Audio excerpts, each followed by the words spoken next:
Namun bila dia sudah mempercepat gerakannya, bila suara siulan sudah menggema melesat dari sela bibirnya, maka kelihatanlah kini bagaimana Resi Singo Ireng menjadi terdesak. Meski terdesak, Resi ini dengan segala kelihayannya sanggup pertahankan diri sampai 10 jurus di muka. Manusia bermuka jelek, permainan silatmu baleh juga. Tapi apa kau sanggup menerima pukulanku ini? Tanya pendekar 212.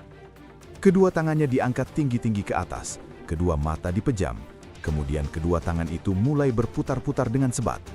Maka menggemuruhlah suara angin, debu dan pasir beterbangan, membuat gelap pemandangan. Pukulan angin puyuh, seru Resi Singo Ireng sambil bersurut mundur. Mulutnya komat kamit membaca aji penangkis. Kedua kakinya melesak ke dalam tanah sampai 2 dim, tubuhnya tergetar hebat. Pakaian putih serta rambutnya yang aut-autan berkibar-kibar. Tiba-tiba, pendekar 212 Wiro Sableng hantamkan kedua tangannya ke muka. Tubuh Singo Ireng mencelat ke belakang sampai 5 tombak. Ketika dia berdiri, maka tubuhnya terbungkuk tertatih-tatih. Hidungnya kembang kempis tanda nafasnya memburu tak teratur. Nyatalah bahwa Resi Kosen ini telah menderita luka parah di dalam akibat pukulan Wiro Sableng tadi. Senjatanya mental entah kemana. Wiro tertawa mengekek. Sebaliknya, lawannya menggeram laksana harimau terluka. Mulut terkatup rapat-rapat, rahang bertonjolan, pelipis bergerak-gerak, sedang mata menyorot merah. Pemuda, hari ini aku Resi Singo Ireng biarlah mengadu jiwa pada kau. Sang Resi angkat tangan kirinya tinggi-tinggi. Detik demi detik tangannya itu menjadi hitam legam. Tangan ini bergetar karena seluruh tenaga dalamnya dipusatkan ke situ. Wiro Sableng tertawa mengekek. Rupanya kau sengaja mau bunuh diri manusia KT bertampang jelek. Dalam keadaan terluka di dalam, melancarkan pukulan demikian rupa, kau akan konyol sendiri. Singo Ireng memang memaklumi hal itu, tapi dia sudah kepalang tanggung, sudah teramat malu, dan sudah meluap amarahnya. Aku mati tapi kau juga mampus di tanganku keparat, bentaknya. Maka tangan kirinya pun turun ke bawah dengan cepat. Selarik sinar hitam yang menggigitkan menyambar ke arah pendekar 212. Itulah ilmu pukulan Wesi Item yang telah membinasakan Braja Paksi, kepala bala tentara Banten. Pendekar 212 melompat ke atas sampai 6 tombak. Angin pukulan Wesi Item terasa panas seperti mau melumerkan kedua kakinya. Pendekar ini gigit bibir menahan perih, lalu lancarkan serangan balasan, yaitu pukulan yang tak asing lagi. Kunyuk melempar buah. Di seberang sana, tubuh Resi Singo Ireng kelihatan jungkir balik kemudian jatuh duduk di tanah dan muntah darah, lalu rebah tiada sadarkan diri. Sebenarnya, pukulan kunyuk melempar buah itu belum tentu akan mencelakai sang Resi. Namun karena dalam keadaan terluka di dalam, dia telah melancarkan pukulan yang keras dengan mengandalkan seluruh tenaga dalam, maka dia rasa sendiri akibatnya. Masih untung nyawanya tidak terbang. Wiro Sableng tertawa mengekek. Dia melangkah mendekati tubuh Resi itu. Prajurit-prajurit yang masih hidup, yang degikan mata melihat bagaimana jago mereka dibikin babak belur demikian rupa, segera bersurut menjauh. Resi muka arang, kata pendekar 212. Kau tanya siapa aku? Inilah kutuliskan aku punya nama.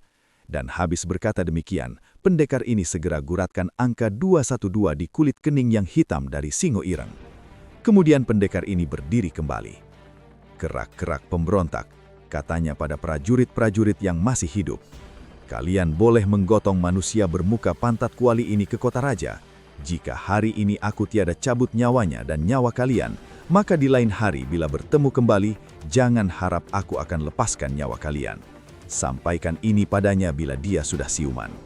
Dan sesudah bicara demikian, Wiro Sableng segera tinggalkan tempat itu dengan membawa mayat Mangku Bumi Mintra.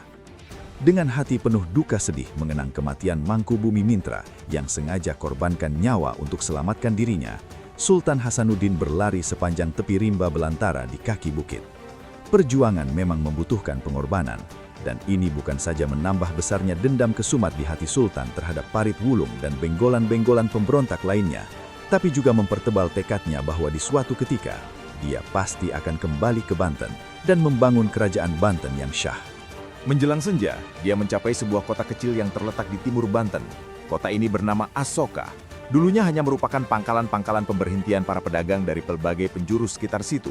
Kemudian pedagang-pedagang itu banyak yang mendirikan gudang-gudang untuk barang-barang dagangannya. Kemudiannya lagi, mereka juga mendirikan rumah-rumah sehingga lambat laun dari pangkalan dagang, maka berubahlah Asoka menjadi sebuah kota. Sebagai kota dagang, tentu saja sepanjang hari Asoka selalu sibuk. Kesibukan dan keramaian ini terus berlangsung sampai jauh malam.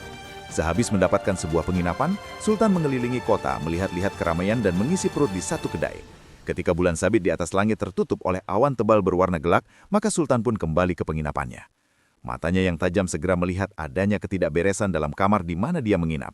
Seperai agak kusut, bantal-bantal tidak terletak di tempatnya semula, sedang bungkusan kecil yang berisi beberapa potong pakaian, serta sejumlah uang yang diletakkannya di kolong tempat tidur, nyata sekali bekas dibuka dan digeledah orang. Namun tidak sepotong barang-barangnya pun yang hilang. Sultan Hasanuddin merasa masyghul. Dia memandang berkeliling. Di dinding sebelah sana terdapat sebuah jendela. Jendela itu masih tetap sebagaimana tadi ditinggalkannya. Tak ada tanda-tanda bekas pengerusakan. Siapa gerangan yang telah masuk ke dalam kamar dan melakukan penggeledahan? Mungkin seseorang, mungkin beberapa orang. Kalau dia atau mereka itu dari golongan si tangan panjang atau pencuri, mengapa tidak sepotong barang dan tak sepeser uangnya pun yang hilang? Kekhawatiran Sultan Hasanuddin semakin besar karena dia berkesimpulan bahwa siapapun manusianya yang telah memasuki kamarnya pastilah untuk mencari dan mencuri keris pusaka tumbal Wilayuda. Sultan Hasanuddin merasa bersyukur karena sewaktu pergi tadi, dia telah membawa keris tumbal kerajaan itu. Kalau tidak, pastilah senjata itu sudah lenyap dilarikan orang. Malam itu Sultan sengaja tidur dengan mematikan lampu minyak di dalam kamarnya. Matanya hampir terpicing ketika lapat-lapat sepasang telinganya mendengar suara gemerisik di atas loteng bangunan. Suara itu pasti sekali bukan suara kucing. Sultan pasang telinganya lebih tajam. Suara gemerisik tadi lenyap dan kini dia hanya mendengar suara rintik-rintik hujan gerimis di luar sana. Perlahan-lahan Sultan pejamkan matanya kembali, tapi ketika hampir pulas matanya itu terpicing, suara gemerisik tadi didengarnya kembali. Kali ini Sultan bangun dari pembaringan dan melangkah ke sudut kamar. Dia menunggu dengan tangan kanan menempel erat-erat di hulu pedang. Tiba-tiba pintu kamar terbuka. Sultan terkejut. Dia ingat betul bahwa pintu kamar itu telah dikuncinya tadi. Bagaimana kini bisa terbuka semudah itu tanpa suara dan siapakah yang melembukkannya? Sultan tak menunggu lebih lama.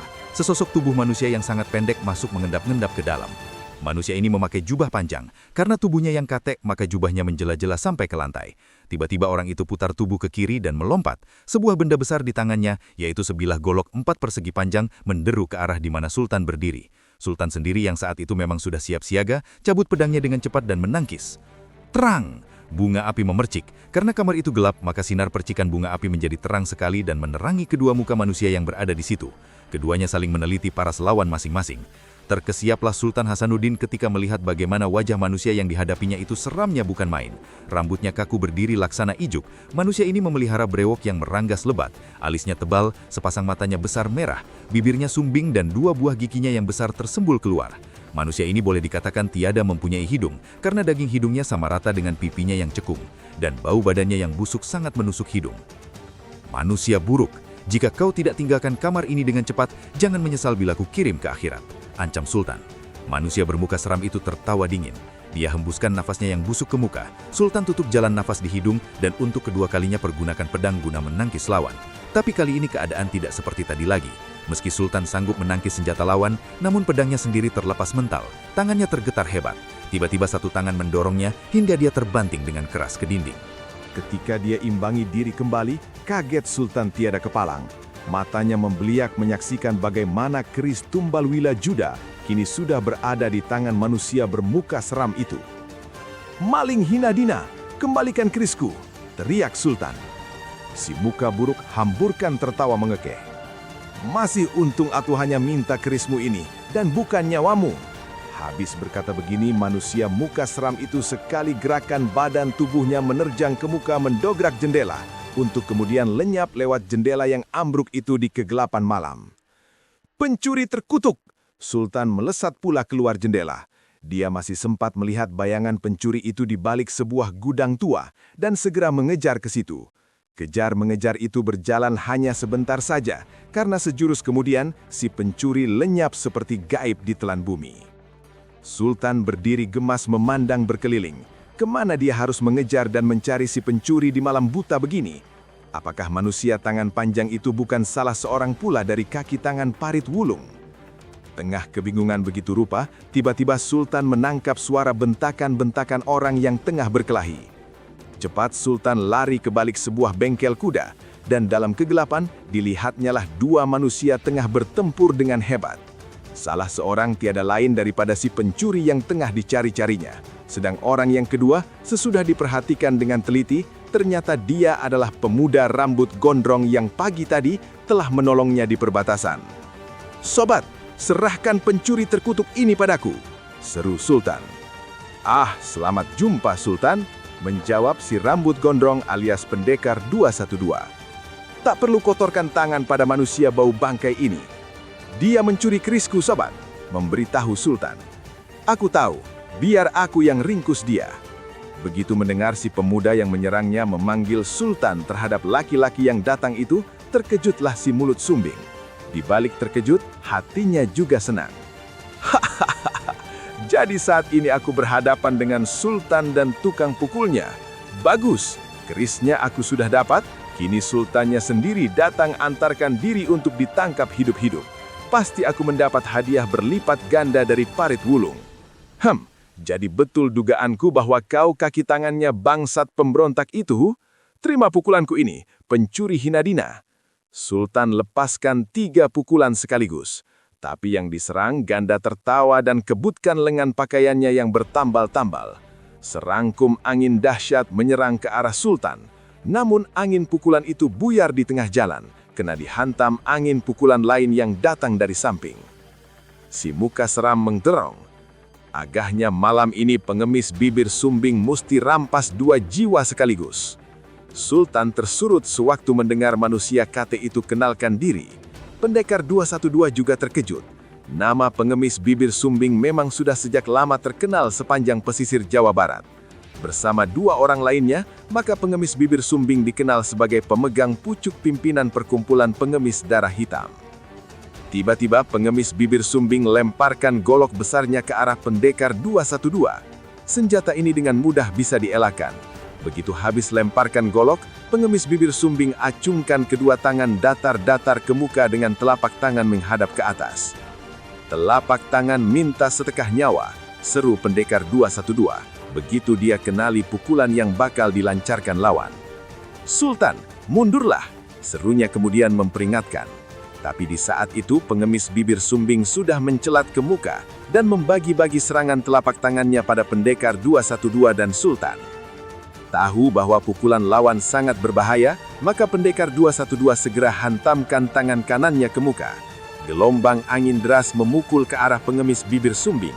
Meski tubuhnya sendiri kemudian terpelanting sampai 3 tombak oleh serangan lawan, namun sebelumnya masih sanggup hantamkan telapak tangannya ke dada Sultan. Sultan Hasanuddin mengetuh tinggi, tubuhnya bergoncang, dadanya seperti melesak, terbungkuk-bungkuk dia berbatuk, darah segar menyembur.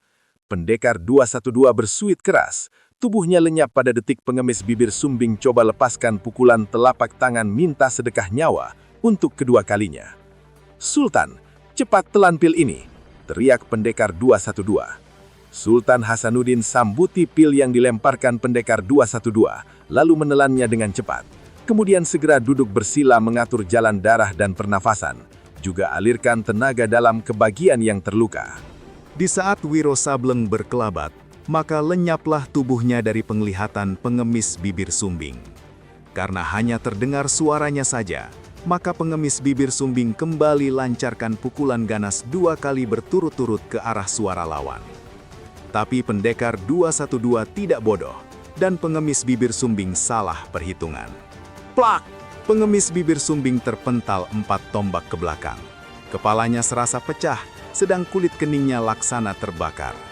Dan pada kulit keningnya itu, kini kelihatan 3 buah angka 212. Pengemis bibir sumbing meluap amarahnya. Tanpa hiraukan rasa sakitnya pada keningnya, dia menerpa ke muka, kirimkan 5 pukulan 4 tendangan. Pendekar 212 mendengus dan bersiul nyaring. Tangan kanan menghantam ke muka. Angin pukulan menderu, menyusup di antara serangan lawan. Untuk kedua kalinya, pengemis bibir sumbing terpental. Kali ini sampai 8 tombak dan kali ini terus terguling ke tanah dengan mulut memuntah darah. Tamatlah riwayatnya. Sultan yang menyaksikan pertempuran hebat itu dalam sakitnya leletkan lidah penuh kagum. Pendekar 212 mendekati mayat pengemis bibir sumbing, mengambil keris tumbal Wilayuda, lalu menyerahkan kembali pada Sultan. Keris pusaka bagus. Karena senjata ini banyak yang ingini, sebaiknya disimpan lebih hati-hati Sultan. Sultan menghela nafas panjang. "Terima kasih," katanya. "2 kali kau telah menolongku, sahabat." "Siapakah engkau?" "Namaku Wiro Sablem," jawab pendekar 212. "Kalau aku boleh kasih nasihat, baiknya kau tak usah kembali ke penginapan, tapi segera teruskan perjalanan." "Mengapa begitu?" tanya Sultan. "Terlalu banyak manusia-manusia macam pengemis bibir sumbing ini yang mencarimu dan inginkan keris tumbal Wilayuda." Sultan merenung sejurus. "Terima kasih atas nasihatmu, sahabat. Karena kau telah berbuat baik kepadaku, perbuatan baik yang tak bakal kulupakan sebagai budi besarmu. Bagaimana kalau aku tawarkan agar ikut bersamamu meneruskan perjalanan?" "Ah, itu satu kehormatan besar bisa seiring denganmu, Sultan," jawab pendekar 212 ramah. "Tapi harap maafkan, aku masih banyak urusan. Namun demikian, aku berjanji tidak akan berada jauh daripadamu." "Kalau begitu baiklah, aku tidak memaksa," ujar Sultan. Dari balik pakaian samarannya yang bertambal-tambal, dikeluarkannya sebuah benda yang bercahaya. Diserahkannya benda itu kepada pendekar 212, tapi sang pendekar tak berani menyambutinya. "Sobat, terimalah," kata Sultan pula. "Benda apakah ini, Sultan?" "Terimalah dulu." Wiro menerimanya. Benda itu ternyata sebuah bintang bersudut 8 yang terbuat dari emas dan di tengah-tengahnya dihiasi dengan sebutir berlian yang berkilauan. Benda itu adalah bintang utama kerajaan Banten yang diserahkan kepada siapa saja yang telah membuat jasa terhadap raja dan rakyat Banten. "Wiro, mana aku pantas terima hadiah ini, Sultan?" kata Wiro Sableng pula dengan merendah. Tapi Sultan memaksakan juga agar pendekar 212 menerima anugerah itu. Wiro menyimpan benda tersebut baik-baik di balik pakaiannya. "Terima kasih," katanya. "Lalu, karena penyamaranmu sebagai pengemis sudah diketahui oleh golongan rampok dan penjahat, sebaiknya ditukar saja." "Sultan, aku memang sudah merencana begitu." "Celaka," kata Sultan dalam hati. Dia berseru dengan keras, "Berhenti!" Tapi bayangan sosok tubuh tadi sudah sejak lama lenyap. Ketika disusul ke halaman samping, juga tak kelihatan lagi. Dalam kebingungannya, Sultan sampai lupakan Anjarsari. Dia lari masuk ke dalam gedung, terus ke kamar, dan melihat bagaimana kasur pembaringan berada dalam keadaan tak karuan.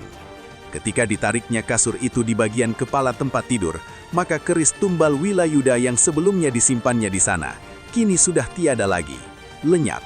Dan pastilah sosok tubuh yang melarikan diri tadi yang telah mencurinya. "Pencuri keparat," maki Sultan. Dia lari lagi keluar.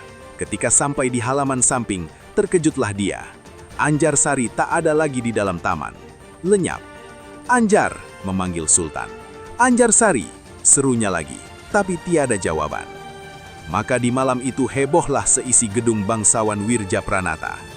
Sultan sendiri sesudah memberikan penuturan, singkat segera berkelabat meninggalkan gedung. Keris tumbal Wilayuda lenyap, tapi kekhawatirannya lebih lagi terhadap Anjarsari yang hilang secara aneh itu. Maka dia memutuskan menyelidiki lenyapnya Anjarsari lebih dahulu, lalu baru mencari jejak si pencuri keris tumbal Wilayuda. Sesaat sesudah kepergian Sultan, Wirjapranata berkelabat pula ke arah yang berlawanan. Malam dingin dan angin agak kencang bertiupnya. Wirjapranata adalah seorang bangsawan yang mempunyai isi juga. Dalam waktu yang singkat, dengan ilmu larinya yang sempurna, dia telah sampai di luar kota. Karena daerah luar kota merupakan daerah pesawangan datar, ditambah bulan bersinar terang, maka dengan mudah di ujung pesawangan, Wirjapranata dapat melihat 2 sosok tubuh manusia tengah berlari kencang. Yang di belakang sebat sekali larinya, dan dalam waktu yang singkat berhasil menyusul yang di muka. Kemudian kelihatan terjadi pertempuran. Tanpa menunggu lebih lama, bangsawan Wirjapranata segera lari ke sana. Dia sampai ketika pertempuran tengah berjalan hebat-hebatnya. Kedua orang yang bertempur adalah seorang pemuda berambut gondrong berpakaian putih. Gerakannya gesit sekali dan menimbulkan angin bersiuran. Lawannya adalah seorang laki-laki jangkung kurus bermuka sangat seram, berpakaian hitam. Salah satu matanya sangat besar, sedang yang lain hanya merupakan sebuah rongga hitam cekung yang sangat menggigitkan. Gerakannya juga tak kalah hebat dari lawannya. Pakaiannya bertambal-tambal. "Berhenti!" seru Wirjapranata. Tapi yang bertempur tidak ambil peduli. Yang bermuka seram malahan lancarkan 4 serangan dahsyat yang menimbulkan angin tajam dan panas. Pemuda rambut gondrong bersaru nyaring, lompatkan diri ke udara lalu menukik lagi seraya hantamkan tangan kanan ke muka. Angin laksana badai menderu menyerang si muka seram. Pukulan kunyuk melempar buah. Seru si muka seram kaget. Buru-buru dia kebatkan lengan pakaian hitamnya, tapi tubuhnya terduduk di tanah karena angin pukulan lawan nyatanya lebih dahsyat. Pemuda rambut gondrong sendiri tersurut ke belakang beberapa langkah. Dadanya terasa sakit. Manusia muka setan ini ilmunya tinggi sekali dan berbahaya, membatin si pemuda. Sebaliknya, si muka setan yang tahu bahwa lawannya adalah seorang yang sangat tangguh, segera berseru pada Wirjapranata. "Sobat, kenapa diam saja? Bukankah kedatanganmu kemari untuk mencari pencuri keris? Inilah bangsat malingnya. Ayo, tunggu apa lagi? Mari kita labrak." Si pemuda tertawa dingin. Tangan kanannya diangkat tinggi-tinggi. Ketika tangan itu turun, segelombang angin menggebubu menyerang tubuh si muka setan dari atas ke bawah. Manusia ini segera kebutkan kedua ujung lengan bajunya. Pemuda gondrong sampai melesak kedua kakinya sedalam 2 senti ke tanah, sedang si muka setan terguling di tanah, tapi cepat bangun lagi. Diam-diam si pemuda rambut gondrong terkejut. Pukulan yang dilancarkan tadi bukan sembarang dan mempergunakan hampir sepertiga tenaga dalamnya, tapi lawan ternyata tidak apa-apa, malahan bisa bangkit kembali. "Wirjapranata," berseru si muka setan, "kalau kau inginkan keris kembali, lekas bantu aku meringkus maling busuk ini. Apa kau tidak lihat pinggangnya menggembung? Keris itu disembunyikannya di sana." "Orang tolol," maki si pemuda. "Kenapa terpengaruh omongan manusia muka setan ini? Dialah yang mencuri keris Tumbal Wilayuda." Wirjapranata jadi bingung, tapi karena sudah terlanjur, maka dia teruskan juga serangannya. Pemuda rambut gondrong tiada hentinya memaki. "Bangsawan Wirjapranata, sebaiknya mundurlah. Jangan sampai tertipu maling yang berteriak pencuri ini." Meski terkejut karena si gondrong ketahui namanya, namun Wirjapranata terus juga lancarkan serangan-serangan. Si rambut gondrong menggereng, tiba-tiba bersuit keras. Kedua tangannya diangkat tinggi-tinggi ke atas dan diputar-putar. Dia menghadap tepat-tepat pada manusia muka setan. Dan manusia ini terkejut sekali. "Pukulan angin puyuh," serunya dengan wajah tegang. Cepat-cepat dia keruk kantong baju hitamnya, lompat 4 tombak, dan begitu tangannya keluar dari saku, maka melesatlah 5 benda bersinar hitam ke arah si pemuda. "Paku darah hitam," seru Wirjapranata sambil surut ke belakang. Hatinya meragu akan siapa sebenarnya manusia muka seram itu. Jadi kau anggota perkumpulan pengemis darah hitam," gertak pemuda rambut gondrong. Sekali dia hantamkan tangan kanan ke muka, maka luruhlah paku-paku biru itu ke tanah. Ketika dia hendak menyerang kembali, si muka setan sudah lenyap. 6. Dengan sangat penasaran, pendekar 212 putar tubuh. Kalau kau tidak bertindak gegabah, pasti pencuri keparat itu sudah kena diringkus. Memang meski hatinya bimbang, tapi Wirjapranata sendiri juga meragu terhadap diri Wiro Sagreng. "Kau siapa?" tanyanya. Sudah, saat ini bukan tempatnya untuk bertanya jawab. Pendekar 212 segera berkelebat ke arah larinya si muka setan yang diduganya adalah seorang anggota perkumpulan pengemis darah hitam. Namun di belakangnya terdengar suara berseru, "Tunggu, berhenti dulu." Karena tahu yang berseru adalah Wirjapranata, maka Wiro tidak ambil peduli, melainkan lari terus. Namun sesaat kemudian, berdesing sejumlah senjata rahasia menyerang ke arahnya. Dengan beringas, pendekar 212 putar tubuh dan kebutkan tangan. Senjata-senjata rahasia itu berpelantingan, dan pada ketika itu pula, Wirjapranata sudah berdiri di hadapannya. "Jika kau orang baik-baik, mengapa tidak berani sebutkan nama dan terangkan diri? Pastilah kau bangsanya kaki tangan gotongan hitam." Wiro Sableng jadi betul-betul penasaran kini.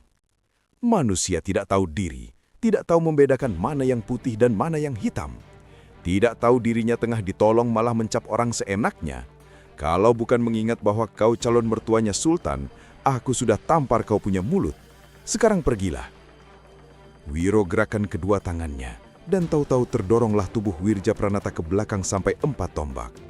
Wirjapranata rupanya menjadi kalap. Melihat pemuda rambut gondrong itu hendak angkat kaki kembali, maka segera dia hunus keris dan dengan cepat kirimkan 5 tusukan sekaligus. Manusia geblek, maki pendekar 212 dalam hati sambil hindarkan diri dengan cepat. Di lain saat, maka tiba-tiba muncullah satu bayangan manusia. Tahan! Kedua orang yang bertempur, yang sama-sama mengenali suara pendatang baru itu segera hentikan pertempuran.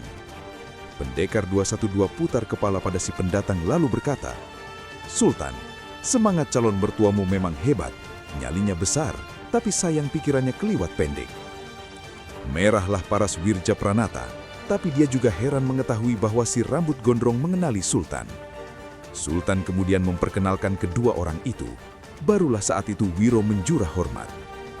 Dengan batuk-batuk, Wirja Pranata bertanya pada Sultan, "Bagaimana dengan Anjarsari? Apakah berhasil ditemui?"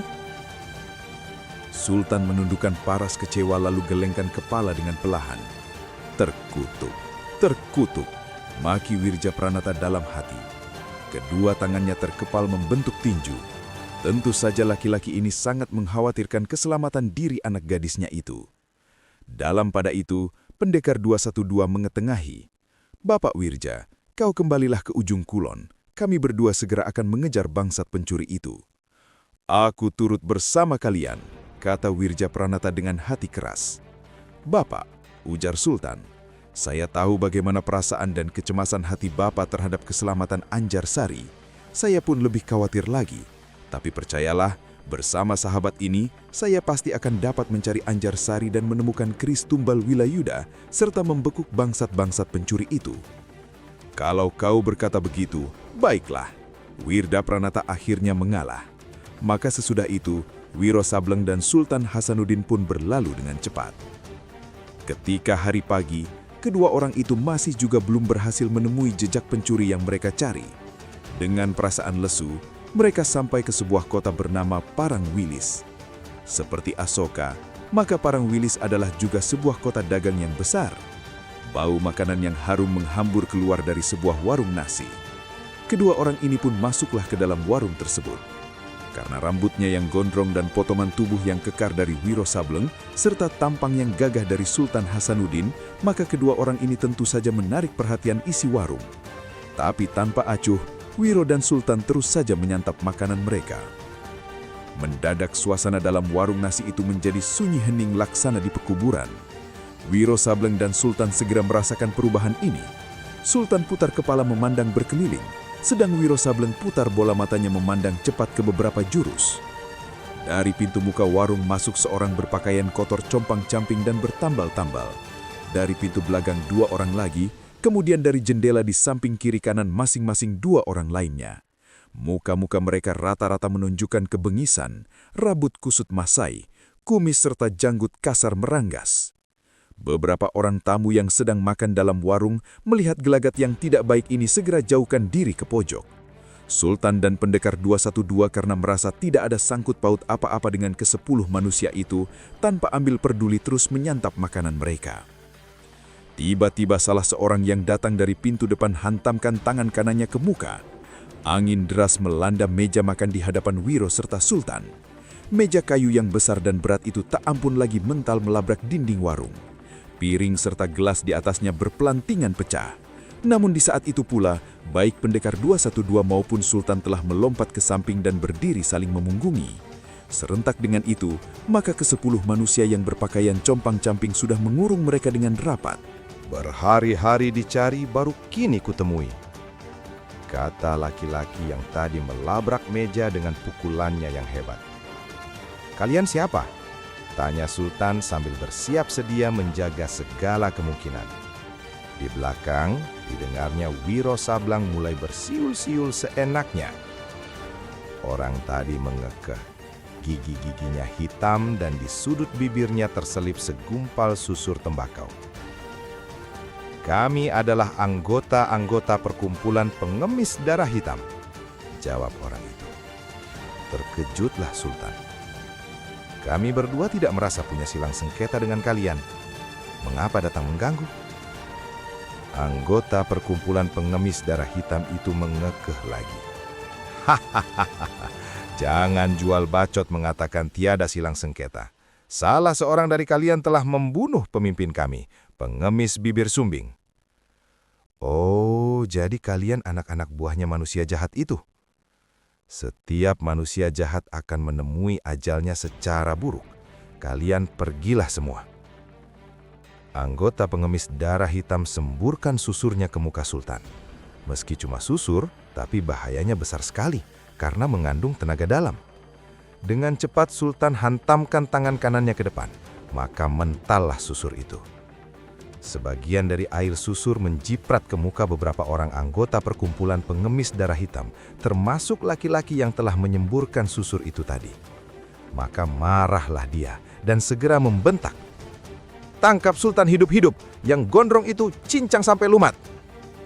9 pengemis yang diberi komando segera menyerbu ke muka. Tubuh Sultan dan Wiro Sableng lenyap. Hanya suara tertawa pendekar 212 ini saja yang terdengar. Dan sesaat kemudian terdengarlah suara. Bluk, bluk, bluk. 4 anggota perkumpulan pengemis darah hitam mencelat dan menggeletak di tanah tanpa nyawa. Sekali lagi pendekar 212 berkelebat dan 2 lawan lagi mental keluar kedai. Melihat ini, pengemis yang tadi berikan komando segera keluarkan senjatanya, berupa sebuah cambuk yang berwarna hitam. Melihat ini, maka 3 anggota lainnya yang masih hidup segera pula keluarkan cambuk masing-masing. Dan sesaat kemudian, maka laksana hujan menggeletarlah cambuk-cambuk itu ke arah Wiro Sableng dan Sultan. Suasana tiada ubah seperti halilintar. Kedai itu seakan-akan hendak hancur luluh tenggelam oleh suara cambuk. Dan di saat itu, tak ada satu tamu lain pun yang masih berani berada di dalam warung, sedang pemilik warung sendiri sudah kabur entah kemana. Sultan melompat ke samping kiri untuk hindarkan cambuk salah seorang lawan. Begitu terhindar, segera dia kirimkan serangan balasan. Namun 2 cambuk lainnya tahu-tahu sudah melibat kedua tangannya. Bagaimanapun dicoba oleh Sultan untuk lepaskan diri, namun sia-sia saja. Di lain pihak, pendekar 212 coba keluarkan diri dari hantaman-hantaman cambuk 2 orang lawannya yang datang laksana hujan. Tapi memang permainan cambuk 4 anggota perkumpulan pengemis darah hitam ini hebat sekali. Sementara Sultan di sebelah sana sudah kena diringkus dan diseret ke pintu muka. Pendekar 212 dibikin sibuk dan kepepet ke bagian belakang.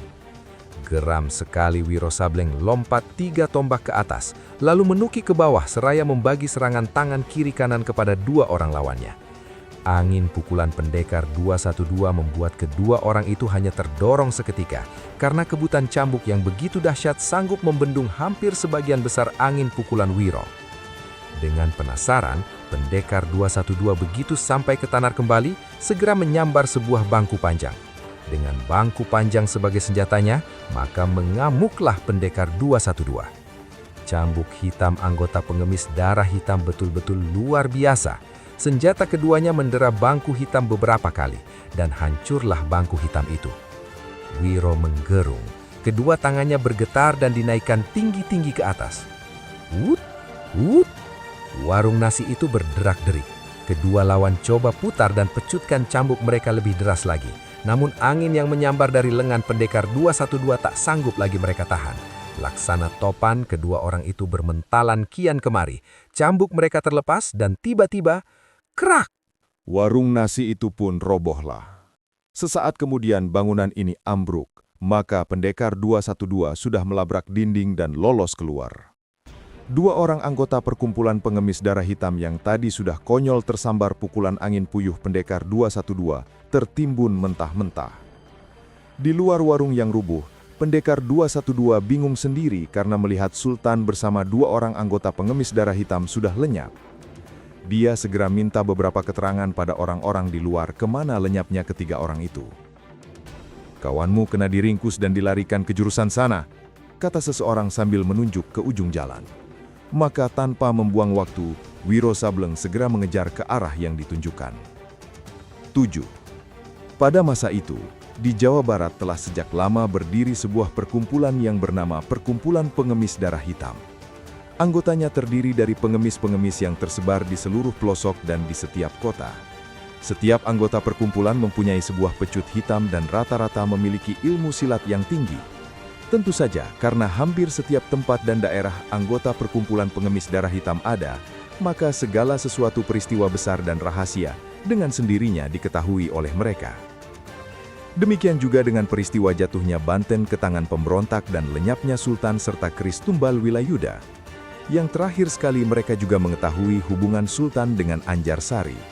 Maka pucuk pimpinan perkumpulan segera menyebar anak-anak buahnya untuk mendapatkan keris tumbal Wilayuda, mencari Sultan, serta menculik Anjarsari. Demikian besarnya hasrat mereka untuk berhasil dalam rencana tersebut, maka sampai-sampai salah seorang dari pucuk pimpinan yang terdiri dari 3 pengemis berkepandaian tinggi memutuskan untuk turun tangan. Pucuk pimpinan yang seorang ini ialah pengemis bibir sumbing. Sebagaimana yang telah dituturkan sebelumnya, ketika Sultan bermalam di satu penginapan, maka pengemis bibir sumbing telah mendatanginya dan hampir berhasil membawa kabur keris tumbal Wilayuda jika saja saat itu pendekar 212 tidak muncul memberikan bantuan. Bukan saja pengemis bibir sumbing tiada berhasil dengan niatnya untuk mencuri keris pusaka tumbal kerajaan, tapi dia juga terpaksa serahkan jiwa. Dibanding dengan 2 pucuk pimpinan lainnya, yaitu pengemis mata buta dan pengemis kaki pincang, maka memang kepandaian pengemis bibir sumbing jauh lebih rendah. Sehingga setelah bertempur beberapa gebrakan secara hebat, maka akhirnya pengemis bibir sumbing menemui ajalnya di tangan pendekar 212. Namun bahaya yang mengancam Sultan serta keris pusaka itu tidak sampai di sana saja. Ketika Sultan bermalam di rumah Wirya Pranata, seorang anggota perkumpulan pengemis darah hitam telah berhasil melarikan keris tersebut selagi Sultan berada di taman dengan calon istrinya Anjarsari.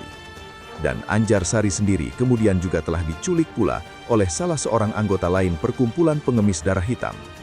Adapun markas atau sarang perkumpulan pengemis darah hitam itu terletak di dalam hutan belantara Riung Selaksa. Maka kesanalah anggota-anggota perkumpulan yang telah berhasil membawa orang yang mereka culik dan keris yang berhasil dicuri.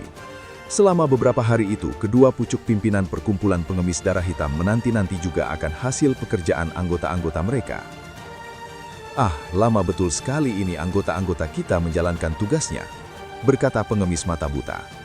Tubuhnya tinggi kurus macam tonggak, pipinya cekung, rambutnya panjang tergerai macam perempuan, sedang kedua matanya hanya merupakan 2 buah rongga dalam yang hitam, sehingga dapat dibayangkan betapa mengerikannya wajah manusia ini.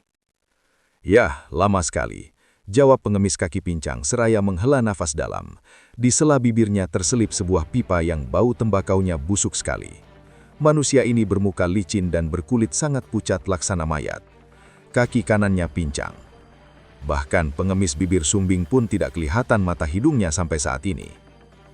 Pengemis bibir sumbing macam orang yang tidak percaya saja dengan anggota-anggota kita, sampai-sampai mau turun tangan sendiri. "Ah, dia memang dari dulu begitu sifatnya," kata pengemis kaki pincang pula. "Saudara pengemis mata buta, apakah menurutmu?" Belum habis bicara pengemis kaki pincang, maka di luar terdengar seruan. "Para ketua, lihat apa yang aku bawa." Dan sesaat kemudian muncullah seorang anggota perkumpulan yang berbadan tegap kekar. Di bahunya terpanggul sesosok tubuh perempuan muda. Sosok tubuh perempuan ini bukan lain Anjarsari. Dibaringkannya di atas lantai di hadapan kaki kedua pucuk pimpinan perkumpulan. Saat itu Anjarsari tak dapat bergerak dan juga tidak sadarkan diri karena telah ditotok. Tentu saja sangat gembira hati kedua ketua perkumpulan itu. "Jasamu kepada perkumpulan cukup besarlah, Simpong," kata pengemis kaki pincang seraja gosok-gosok kedua telapak tangannya. Cuping hidung anggota perkumpulan yang bernama Lah Simpong kelihatan membesar dan bergerak-gerak tanda sukacita hatinya. "Percayalah para ketua," kata Lah Simpong pula. "Dengan berhasilnya gadis ini kita tawan, Sultan pasti akan datang ke sini dan kita dengan mudah bisa meringkusnya." "Betul sekali," kata pengemis mata buta dan pengemis kaki pincang hampir berbarengan. Lah Simpong yang dulunya adalah seorang peminta-minta di kota Menes, basahkan bibir dengan ujung lidah. "Para ketua," katanya, "apa aku boleh terima uang jasa sekarang?" "Tentu," jawab pengemis kaki pincang. Dari balik pinggang dikeluarkannya sebuah kantung kulit dan dilemparkannya ke hadapan Lah Simpong. Benda itu jatuh dengan mengeluarkan suara berdering di muka kaki Lah Simpong. Dengan menyeringai gembira, maka Lah Simpong segera membungkuk dan mengambil kantung uang itu. Dan pada saat itu pula lah di luar terdengar seruan seseorang. "Apa artinya hasir yang dibawalah Simpong dibandingkan dengan apa yang kami bawa ini, wahai para ketua perkumpulan?" Dua sosok tubuh mencelat masuk lewat jendela. Ketika mendarat di lantai, sedikit pun kaki mereka tiada mengeluarkan suara. Baik pengemis kaki pincang maupun pengemis mata buta yang meskipun buta, tapi mempunyai perasaan dan pendengaran yang tajam luar biasa, sama-sama bergembira. "Siapa yang kalian bawa itu?" tanya pengemis mata buta. "Sultan, Sultan," kata pengemis kaki pincang sambil melompat dari kursinya. Pengemis mata buta tertawa girang. Dari balik sabuknya dia keluarkan 2 buah kantung kulit yang besar. "Ini terima," katanya. 2 orang anggota pengemis darah hitam tadi segera menyambutinya. Mereka menjura girang lalu mau putar diri dari situ, namun seseorang yang melompat masuk lewat pintu muka mengejutkan mereka. "Aha, bawaanku memang bukan manusia bernyawa. Bawaanku juga tidak besar, cuma kecil sekali. Tapi justru apa yang kubawa ini merupakan satu tanda bahwa siapa pemiliknya adalah mempunyai hak untuk menjadi raja di Banten." Pengemis mata buta dan pengemis kaki pincang meloncat dari kursi masing-masing. "Mata Picak, apakah kau berhasil mencuri keris Tumbal Wilayuda?" seru pengemis mata buta dengan nada gembira. Anggota perkumpulan yang bermata buta sebelah dan bertampang angker itu tertawa mengekeh. Nama sebenarnya tak satu anggota atau pemimpin perkumpulan yang tahu. Karena itu dia dipanggil dengan gelaran Mata Picak. Dibandingkan dengan pengemis bibir sumbing, maka kepandaian Mata Picak 3 tingkat lebih tinggi. Ditambah lagi bahwa dia mempunyai keistimewaan tersendiri, yaitu mempunyai senjata rahasia paku beracun. Kepandaiannya ini juga diturunkannya kepada anggota perkumpulan, termasuk para pucuk pimpinan, sehingga lambat laun senjata rahasia itu pun disebut paku darah hitam, sesuai dengan nama perkumpulan mereka. Dengan ketinggian ilmu silat ditambah dengan kelihayannya memainkan senjata rahasia paku darah hitam, maka sebenarnya Mata Picak adalah lebih tepat untuk menjadi pimpinan perkumpulan daripada pengemis bibir sumbing. Namun pengemis bibir sumbing sudah belasan tahun memasuki perkumpulan, bahkan dialah yang mula-mula mempunyai prakarsa untuk mendirikan perkumpulan pengemis darah hitam itu. "Kita pesta tuak malam ini," seru pengentis mata buta. Pesta tuak dan anggur, menimpali pengemis kaki pincang. Kedua pimpinan perkumpulan itu sama-sama mengeluarkan sebuah kantung uang dan melemparkannya ke hadapan Mata Picak. Memang inilah yang ditunggu-tunggu oleh si Mata Picak. Dengan segera kedua kantung uang itu disambutinya, dia menjurah. Belum lagi sempat dia berdiri tegak dari menjurahnya itu, maka dari pintu muka masuklah seorang anggota perkumpulan. Mukanya tak kalah bengis angker, namun di saat itu tampang itu kelihatan sedikit pucat, lesu dan kuyu. Pengemis kaki pincang kerutkan kening melihat anggotanya ini. Tak biasanya Kuntawarna berparas semurung itu, maka bertanyalah dia, "Kabar apakah yang agaknya kau bawa dari luar rimba, Kutawarna?" "Kutawarna juga sudah kembali," ujar pengemis mata buta. Anggota yang baru datang itu menjurah, dihelanya nafas panjang lalu berkatalah dia, "Aku membawa kabar buruk para ketua." "Kabar buruk bagaimana?" tanya pengemis kaki pincang, sementara yang lain-lainnya juga tujukan perhatian terhadap Kuntawarna. "Kemarin aku memasuki kota Asoka. Kota itu tengah berada dalam kegemparan karena menemukan sesosok mayat di belakang bengkel kuda. Ketika aku menyeruak di antara orang banyak, ternyata mayat itu adalah mayat ketua pengemis bibir sumbing. Terkejutlah semua orang. Ada keanehan dalam cara matinya." "Keanehan bagaimana maksudmu?" tanya pengemis mata buta. Kulit keningnya hitam, dadanya biru, sedang pada kulit kening yang hitam itu tertera 3 buah angka. Angka 212. Terjadilah perubahan pada air muka pucuk pimpinan perkumpulan pengemis darah hitam. Pengemis kaki pincang memandang pada pengemis mata buta. Pengemis mata buta sendiri di saat itu merenung. "Bagaimana pendapatmu, ketua pengemis mata buta?" bertanya pengemis kaki pincang. Sejurus lamanya barulah menjawab pengemis mata buta itu. Nada suaranya kentara berubah sekali kali ini. Sesudah hampir 40 tahun menghilang tak tentu rimbanya, ternyata dia muncul kembali. Dia adalah momok yang menakutkan bagi tokoh-tokoh silat golongan hitam macam kita ini, ketua kaki pincang. Pastilah dia muncul untuk kembali menghancurkan golongan kita seperti 40 tahun yang lalu itu. "Maksudmu pendekar 212 kapak maut naga geni si Sinto Gendeng itu?" tanya pengemis kaki pincang. "Siapa lagi?" "Ah, kalau dia memang muncul untuk maksud yang seperti masa lampau, dia salah perhitungan. Dunia persilatan dulu tidak sama dengan dunia persilatan masa sekarang. Golongan hitam banyak maju pesat, banyak mempunyai tokoh-tokoh kosen serta lihai dan sakti. Sinto Gendeng boleh datang kemari, dan itu berarti dia antarkan nyawa sendiri. Pengemis mata buta menarik nafas dalam. Kita tak bisa menganggap enteng momok perempuan itu, Ketua Kaki Pincang, kata pengemis mata buta pula. Ketahuilah, kedua mataku yang buta ini, dialah yang telah mengoreknya dulu. Kagetlah pengemis Kaki Pincang. Matanya mendelik dan dipandanginya paras rekannya itu. Akhirnya dia memandang ke jurusan lain karena merinding juga kuduknya memandang lama-lama pada rongga-rongga mata yang menggidikkan itu. Suasana hening seketika, dan keheningan itu dipecahkan oleh bentakan pengemis mata buta. "Kuntawana, apa yang kau telah lakukan terhadap mayat ketua pengemis bibir sumbing?" Terkejutlah Kuntawana. Jawab, "Apa sesudah kau temui lantas kau tinggal begitu saja?"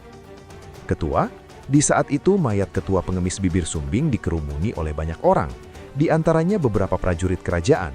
Tak mungkin bagiku." "Tutup mulut, kesalahanmu besar. Kau dipecat sebagai anggota perkumpulan." Muka Kuntawana menjadi pucat. "Ketua, diam, lekas angkat kaki dari sini." "Para ketua, diam, berlalulah sebelum amarahku lebih memuncak," bentak pengemis mata buta. Kuntawana menyuruh mundur. "Aku bersedia kembali ke Asoka untuk mengambil mayat ketua bibir sumbing." "Tak perlu," jawab pengemis mata buta tetap keras. "Aku bisa suruh anggota yang lain." Maka membesilah paras Kuntawana. "Baik, aku akan pergi, tapi serahkan dulu uang jasaku." "Kurang ajar, kau berani bicara seenaknya demikian rupa. Ini bagianmu." Pengemis mata buta kebutkan lengan jubah hitamnya. Satu gelombang angin dahsyat melanda ke arah Kuntawana. Terkejutlah Kuntawana. Dia tahu betul pukulan yang dilancarkan oleh si mata buta itu, pukulan 1000 topan. Dengan cepat Kuntawana melompat ke atas, namun dia tak bisa melompat tinggi karena bangunan di mana mereka berada mempunyai loteng yang rendah. "Celaka, mampuslah aku," kata Kuntawana di dalam hati. Namun pada detik yang berbahaya itu, dari jendela samping satu larikan sinar merah menyambar memapaki angin pukulan 1000 topan, dan kejapan itu juga buyarlah pukulan pengemis mata buta, dan selamatlah Kuntawana. Pengemis mata buta, seorang yang mempunyai perasaan luar biasa. Sepasang telinganya bukan saja tajam, tapi juga merupakan sebagai sepasang mata baginya. Dia menoleh ke jendela. "Keparat yang suka ikut campur urusan orang, coba perlihatkan diri," bentaknya. Di luar terdengar suara tertawa bergelak. Sesaat kemudian sesosok tubuh berjubah merah dan berkerudung kain merah dengan gerakan yang sangat sebat dan enteng sudah menjejakkan kaki di lantai ruangan. "Iblis pencabut sukma!" teriak pengemis Kaki Pincang berbarengan dengan anggota-anggota perkumpulan lainnya. Wajah mereka mengkerut tegang.